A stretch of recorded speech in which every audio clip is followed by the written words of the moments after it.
You know, this is pretty amazing, looking out over this group here. And this is what I love about Salisbury. It's a room full of friends. And, you know, I'm looking at this group and you're from all walks of life, and it is amazing.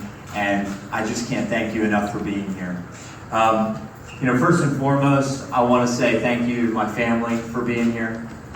Thank you.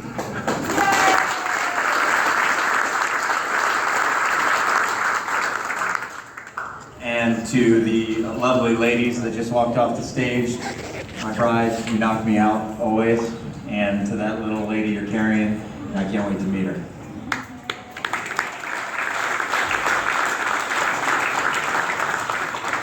So in particular, I want to take a moment, come on up here, bud. Come on. I want to take a moment to thank some of the elected officials that were able to come out and join us tonight. I want to thank County Council President John Cannon.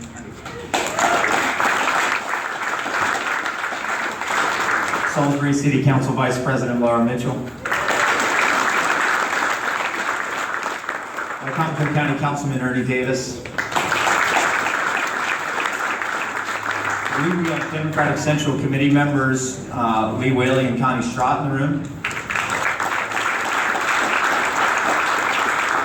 Wycomico County Councilman Mark Kilmer, thank you. I believe Wycomico County Republican Central Committee member Dr. Mark Edney.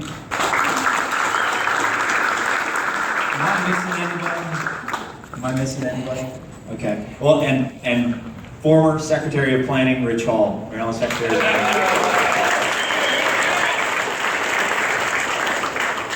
Thank you for standing with me. I appreciate it.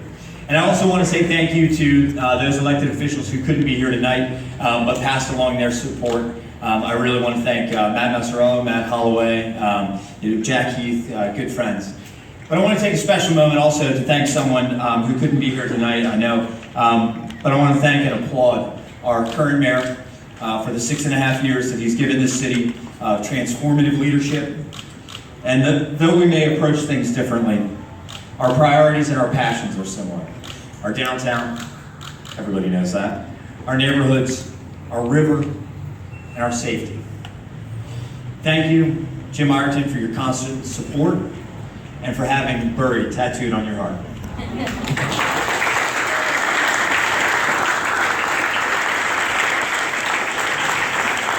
So, April 2nd, 2013 felt like a lifetime ago. But tell me, do you remember Salisbury City Council meetings that felt like they should be on TNT, television drama? Do you remember Salisbury City Council decisions where charter changes happened in the dark of night? Do you remember a city divided into two sides, two camps? I do. Distant memories though, right? You know, I think over 26 months, we've made quite a few changes. Tell me, do you remember a downtown with only 3 restaurants, with empty storefronts, with empty streets and empty sidewalks, and I was going to say empty bike lanes, but no bike lanes. A crime rate placing us as the 4th most dangerous city in America per capita. Squabbles over whether we should reuse a fire station, build a skate park, or appoint a permanent fire chief, or even support fireworks. I do. I remember all of that. And I remember April 15th, 2013. I remember being sworn in that night. That's the night I was sworn as council president. My heart skipped a lifetime's worth of beats that night as I rushed back from Boston. My Liz, I didn't know her proximity to the tragedy that happened in Boston, a city far away, but that also struck a nation and struck many families. My family was lucky that tragic day. My parents and my wife were there, and they all were fine. But it put into perspective how small a political victory was in the scope of things, in the scope of life and humanity and good and evil. It also taught me that Salisbury's challenges, however great they are, and however daunting they seem, and they do at times, I know, but it taught me that they're comparatively small when we look at how cities like Boston have had to recover from their challenges and their tragedies. In 2 short years, we have proven, I think, that insurmountable odds are only insurmountable who can't envision a brighter future. I see a future where Salisbury is thriving, equitable, and vibrant. I see a future where Salisbury is reversing the trend of heroin addiction. And I know we have the state and county leaders who agree and are working toward reducing that. And where Part 1 crimes are at the lowest level they've ever been. I see a future where Salisbury has placed its economic engine in the dead center of its city, replacing a parking lot. I see a future where Salisbury's home ownership rates have surged back to a state where families have reinvested in this city. I see a future where we demand investment in our city first before we allow sprawl. I see a future where Salisbury's government is the most efficient, most effective, most inventive, most communicative, most collaborative, and most engaging small government in America. I see a future where Salisbury leads the region and leads its peer cities and says, we're not comfortable just being one in a crowd anymore. Friends, I have seen this city. I've seen this city in a lot of different ways. I've seen this city as a little boy riding a yellow bike from Forest Lane over to Victor Drive like every day, or Riverside Drive, where's George? Remember Riverside Drive like every day, and dreamed of a city unbridled by reality. In a lot of ways, I haven't changed, not even a bit. I've also seen this city from the eyes of a teenager who worked to memorialize the lives of friends and classmates and saw the true power of Salisbury and community, the community that we built. Coming together, where's Chris? Coming together, Chris, to make impossible things happen. Where's Jamie? Right, Jamie? Right, Lee? Right, Connie? Thousands of people on our downtown plaza. Who would have thought 5, 6, 7 years ago? Who would have thought that was possible, other than maybe you?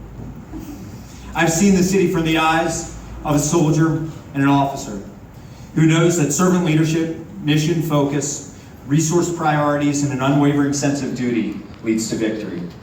I've seen this city from the eyes of an urban planner who helped dozens of other towns on the Eastern Shore envision a brighter future. And I came home every night to a dysfunctional city government, and I knew that I had to change it. I've seen this city from the eyes of a legislature's leader who had to bring people who did not see eye to eye together in order to ever get to a fresh start. And I'm preparing to see this city through the eyes of a father. Focused, right?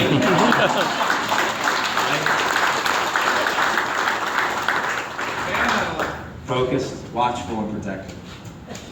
And there are those who would tell you that there are bad things that need to be fixed. And they aren't wrong. They aren't wrong at all, but they also have no vision or promise to lead us to better. I believe that there are good things ahead, and that together we have the capacity to surprise ourselves. It's easy to identify bad things that need to be changed, and it's hard to build great things to replace them.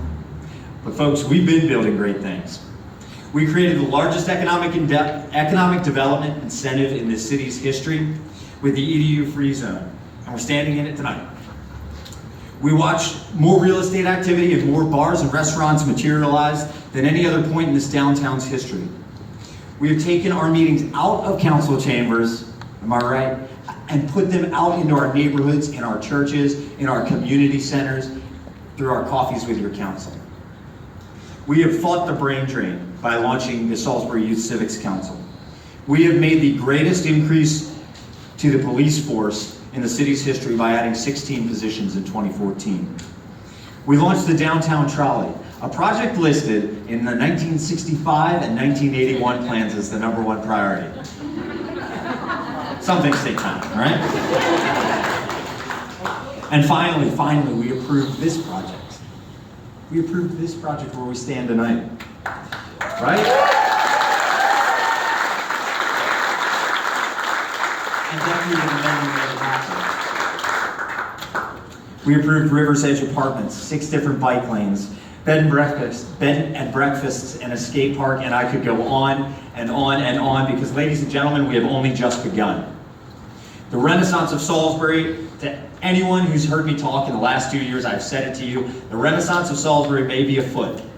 But the path I'm talking about right now and the path I'm talking about tonight is a path for 20 or 30 years. So, today, I announce my candidacy for mayor of Salisbury. Yeah.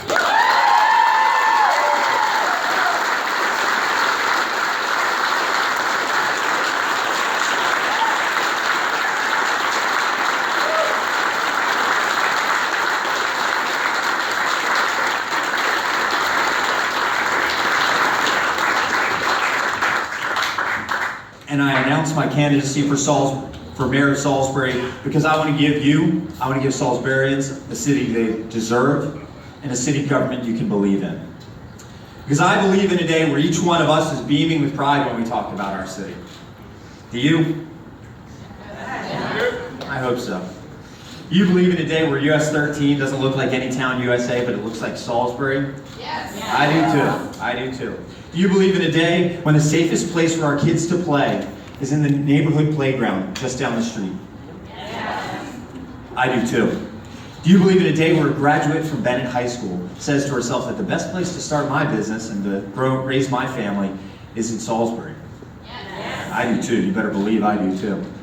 Do you believe in a day where we don't talk about Salisbury as the capital of the Eastern Shore as an aspirational thing, but as an absolute thing? Yes. I do too. I do too. And that's what I'm asking for you to believe in today. I'm asking for you to believe in a new day, a great day, a better day for Salisbury. So I'm telling you that I'm running for mayor, not because it's next, but because a leader must inspire, but also empower. A leader must envision, but also manage.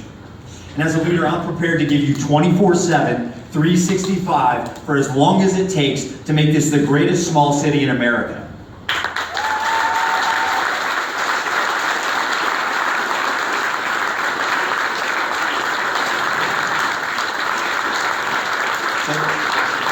For all of you in this room, join me on this journey. Let's call this the beginning. Let's call it dawn. And let's make this a great day. I can't do it without you. This is our fight. This is not my fight. This is our fight. So, I need every one of the 33,265 residents of Salisbury, that's the latest census estimate, of Salisbury, and every single one of you in this room to be there with me. Are you with me?